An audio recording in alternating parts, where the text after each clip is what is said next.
사람들도 광장에 모여서 목소리를 내기 시작했습니다. 민주주의를 굴복시키려는 시도 앞에서 두려움은 곧 연대로, 분노는 더 큰 용기로 타올랐습니다. 그리고 광장에서 우리는 인간으로서 마땅히 받아야 할 환대와 존중을 나누었고, 자본의 논리로는 결코 헤아릴 수 없는 연대의 가치로 우리가 꿈꾸는 세상을 직접 그려냈습니다. 지난 겨울 123일간의 광장 투쟁은 우리가 만나고 싶은 세상을 실천하는 장이 되었다고 생각합니다. 하지만 우리는 잘 알고 있습니다. 그날의 계엄은 우리의 일부에 불과했습니다. 수많은 이들은 이미 오래전부터 보이지 않는 계엄 같은 일상을 살고 있었습니다. 탄핵 광장 이전에도 거리로 나와야 했던 수많은 사람들이 있었습니다.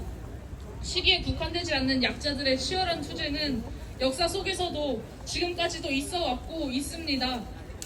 그리고 광장에 모인 우리는 각자의 자리에서 불의에 맞서 싸워왔습니다. 노동자, 농민, 성소수자, 여성, 장애인, 난민, 청소년, 사회적 약자라는 이유로 겪어야 했던 아픔들이 있습니다. 그 아픔들은 결코 나뉠 수가 없습니다. 각자의 외침이 모였을 때 진정한 해방을 향할 수 있음을 우리는 지난 광장의 시간 속에서 배워왔습니다. 윤석열의 탄핵은 중요한 첫걸음이었으나 우리가 지난 광장에서 외쳤던 민중의 해방의 세상, 다시 만날 세계는 얼마나 현실이 되어가고 있습니까? 대통령의 얼굴은 바뀌었지만 자본과 정치가 결탁하여 소수의 탐욕을 채우고 수많은 약자들을 차별하고 착취하는 이 시스템은 여전히 견고합니다. 평등은 언제나 나중으로 미루며 바뀌는 듯 바뀌지 않는 교묘한 차별과 끝없는 성장주의, 자본주의 시장 속에서 우리의 삶과 노동, 그리고 인간의 존엄은 얼마나 달라졌습니까? 민중의 삶은, 약자들의 삶은 바뀌지 않았습니다.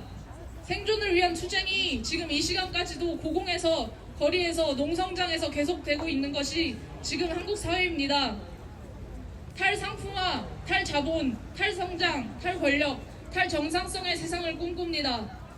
항상 나중으로 미뤄지는 포괄적 차별금지법, 지금 당장 제정해야 합니다.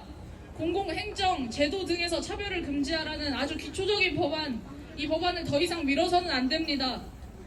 지난 겨울 광장에서 외쳐왔던 노동의 존엄과 인간의 존엄이 바로 서는 사회, 국경과 위계의 장벽을 넘어선 진정한 연대가 실현되는 사회, 정상성에 포섭되지 못한다는 이유로 차별받지 않는 사회, 만민이 평등한 세상을 멈추지 않고 계속해서 외쳐나가야 합니다. 우리가 꿈꾸는 세상을 만나기 위해서 진정한 사회 대개혁을 외쳐야 할 때입니다. 때로는 변화가 더딘 속도로 이루어지고 있는 것이 지치고 좌절할 수도 있습니다. 그러나 다시 모인 이 광장의 외침이 단순한 함성으로 끝나지 않을 것임을 저는 확신합니다. 이 광장을 오늘 다시 채운 여러분을 보면서 지난 광장에서 우리가 함께 경험했던 연대의 기억이 오늘 이 자리에서도 계속되고 있음을 저는 느낍니다. 여러분도 느끼고 계실 거라고 생각합니다.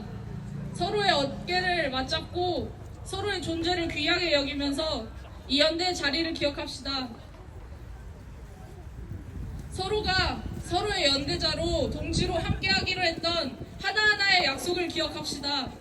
내란 세력을 완전히 청산하고 포괄적 차별금지법 제정으로 차별과 혐오로부터 우리의 존엄을 지켜내고 우리가 꿈꾸는 진정한 사회 대개혁과 만민 해방을 쟁취하는 그날까지 우리 용기 있게 전진합시다.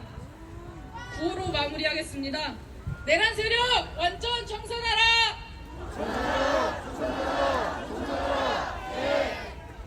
포괄적 차별금지법 제정하라! 다시 만날 세계